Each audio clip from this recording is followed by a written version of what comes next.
ইসলাম চলছে সম্পূর্ণ উল্টো পথে, সম্পূর্ণ বিপরীত। দায়ীকে।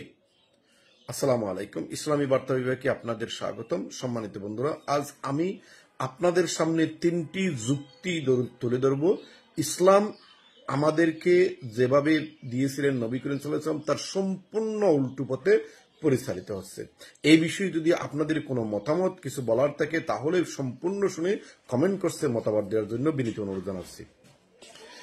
আমাদের সৃষ্টিকর্তা মহান আল্লাহ তাআলা কোরআন নাজিল করলেন যাতে মানুষ পবিত্র কোরআনের আনুগত্যকারী হয়ে সিরাতুল মুস্তাকিম প্রাপ্ত হতে পারে বা সিরাতুল মুস্তাকিম লাভ করতে পারে। এই কোরআন অনুযায়ী জীবন যাপন করে সৎপথ প্রাপ্ত হতে পারে, কোরআনের বিধান মতে জীবন যাপন করতে পারে। আর আমরা কোরআনের আনুগত্যকারী না হয়ে, কোরআনের অনুসরণকারী না হয়ে হইলাম শুধু কোরআনের পাঠক, অর্থাৎ আমরা শুধু কোরআন পাঠ করতেই থাকি। কোরআনে কি আছে, কি বলা হয়েছে এই বিষয়ে আমাদের কোনো ধারণাই নেই। বেশিরভাগ মানুষের কোনো ধারণাই নেই। সম্মানিত বন্ধুরা, এর জন্য দায়ী কে? এই জন্য দায়ী কে? আমার 2 নম্বর যুক্তি, মহান আল্লাহ তাআলা অর্থাৎ আমাদের সৃষ্টিকর্তা আল্লাহ আমাদের কাছে রাসূল পাঠাইলেন, নবীর আল্লাহ তাআলা যুগে যুগে অনেক নবী রাসূল পাঠাইলেন। শেষ নবী হিসেবে পাঠাইলেন আমাদের প্রিয় নবী হযরত মুহাম্মদ সাল্লাল্লাহু আলাইহি ওয়াসাল্লামকে, যাতে আমরা রাসূলের আদর্শ অনুসরণ করে জীবন যাপন করতে পারি, জীবন গঠন করতে পারি।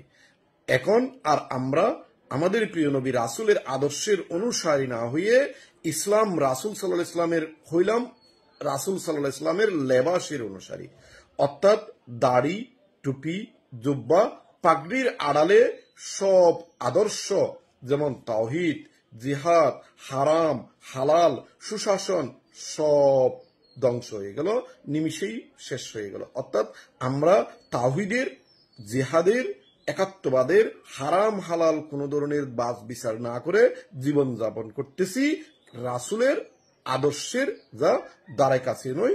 কিন্তু জুব্বা, টুপি, পাগড়ির ব্যাপারে আমাদের এক বিন্দু ছাড় নাই। সম্মানিত বন্ধুরা, আমার তৃতীয় যুক্তি হচ্ছে আল্লাহ আমাদের কাছে দিন পাঠাইলেন। আসুন আবার আমরা দিন সম্পর্কে জানি।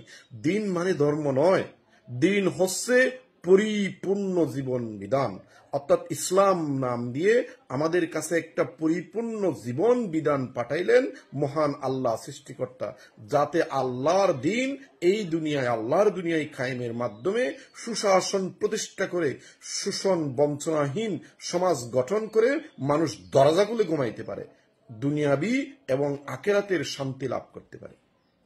কিন্তু আর আমরা আল্লাহর দিন, এই আল্লাহর দিন প্রতিষ্ঠা না করে দিনের অনেক ব্যাখ্যা বিশ্লেষণ করতে শুরু করলাম।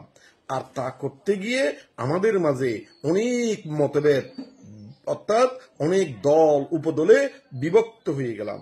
দিন প্রতিষ্ঠার কথা আমরা ভুলেই গেলাম, আর আমাদের মতবাদকে প্রতিষ্ঠা করার জন্য আমরা শত শত চেষ্টা করতে পারলাম। অর্থাৎ এমন পর্যায়ে পৌঁছে গেছে যে বিভক্তি, যা একত্রিত হওয়া আমার মনে হয় এটা একটা কিয়ামত পর্যন্ত সংগঠিত হওয়া সম্ভব নয়। তাহলে এর জন্য দায়ী কে? আমরা রাসূলের আদর্শের অনুসারী না হয়ে আমরা রাসূলের লেবাসের অনুসারী হইলাম। আমরা দিন প্রতিষ্ঠার অনুসারী না হয়ে আমরা দিনের ব্যাখ্যা বিশ্লেষণ করতে করতে হাজারভাবে বিভক্ত হয়ে গেলাম। তাহলে এর জন্য দায়ী কে? প্রিয় বন্ধুরা, সম্মানিত বন্ধুরা, এভাবেই চলতেছে আমাদের ইসলামের মৌলানাদের উল্টো পদে আমাদের নিয়ে যাত্রা। ক্ষমতার মোহে, দুনিয়াবি স্বার্থের লোভে এরা হারামকে হালাল, আল হালালকে করতেছে হারাম। এই যেমন সুদের বিষয়টা, এখন সুদ নিয়ে কোনো মৌলানাই টোটাল কোনো আলোচনাই করে না। সুদ নিয়ে আলোচনা টোটাল বাদ দেওয়া হয়েছে। স্বয়ং আল্লাহ পবিত্র কোরআনে সুদকে করেছেন পরিপূর্ণ হারাম, আর ব্যবসাকে করেছেন হালাল। এখন সুদ নিয়ে সবকিছু বন্ধ হয়ে গেছে, কারণ সুদ নিয়ে কথা বললে তাদের ক্ষমতার স্বার্থে আঘাত লাগবে।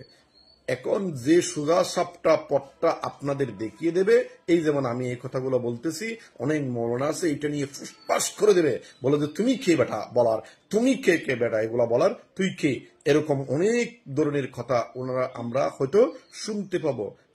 অর্থাৎ এমন অবস্থায় ইসলাম এমন অবস্থায় উল্টো পথে চলতেছে, যদি কেউ সত্য পথটা দেখিয়ে দেয় তাকেই বানিয়ে দেওয়া হবে, সে উল্টো পথে নিয়ে যাওয়া হচ্ছে।